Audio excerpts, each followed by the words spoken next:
Thank you, Mr. Chairman. Thank you for your leadership in holding this hearing. Thank you all for your work. As most of you know, I'm a big fan of the IG and of all of your work, and yet I guess this is what, the 40th anniversary of your authorization, but also the 40th anniversary of civil service initiatives that, quite frankly, sometimes hamper and hurt your ability to get jobs done and get things done. So I guess what I'd love to hear from each one of you very briefly is, how do we fix this? I mean, the ability to hire, fire, and retain continues to be in the headlines each and every day, and sometimes even when we terminate, as Mr. Horowitz probably knows better than most, it creates unbelievable headlines when honestly dealing with the whole retention and proper, I guess, proper remedial actions on behalf of government employees would be better if it's done in a different fashion. How do we fix this? And I know that's a 1-hour question that you have 1 minute to respond to. Mr. Horowitz, if you could start.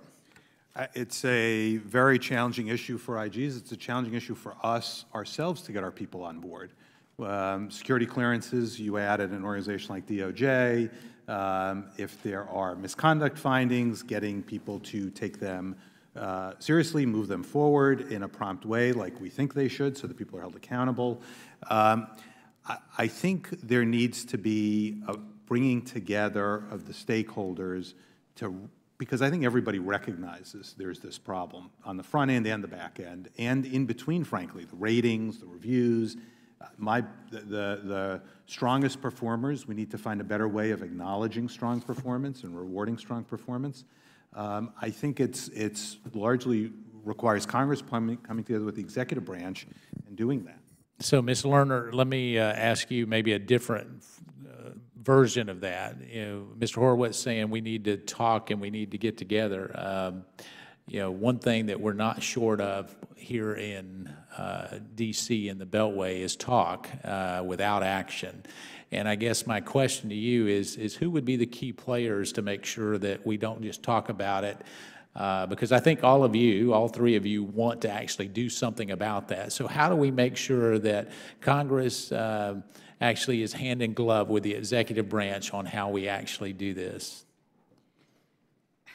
I think back on something Earl Devaney said when the Recovery Act was going on, is when you want to see things happen, you know, give people responsibilities and deadlines in a statute.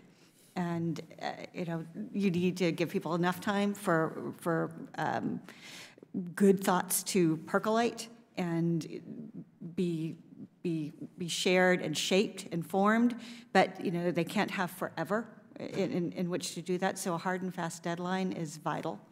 And but I do think making sure that we remember all the things that drove the creation of these protections in the first place, and we don't throw the baby out with the bathwater. Because when I hear that we need to protect whistleblowers, we want to make sure that career employees have protections so that they're able to perform in the nonpartisan, fashion that they're supposed to do without fearing that they could, lose their jobs because agency leadership doesn't agree with what they're saying. All right, well, you're at the one group that actually protects whistleblowers and actually supports the IG, so maybe this is the key component. Inspector General Fine, I'll let you close it out. Yeah, if I could add one thing, I do think it is very important for people to be held accountable when they've committed misconduct and to be cleared when they haven't, and that to be done in a timely way. That's what IGs strive to do. One of the key things for us is to ensure that we have adequate budgets and staff to do that, because that does affect timeliness.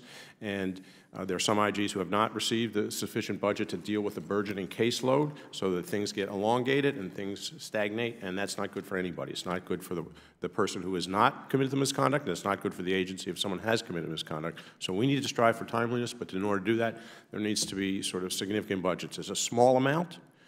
The return on investment is huge, both in terms of recoveries to the Treasury, and also in terms of importance of holding people accountable. So I would, ask that there be focus and consistent adequate budgets for the oversight. Well, if you could do that, then as part of your group, if you could actually get to this committee, and I would ask you maybe in the next 45 days to get to this committee, those areas that you feel like are most underappropriated as it relates to IG. Some of those are in better shape than others, and I thank you all for your testimony. I'll yield back.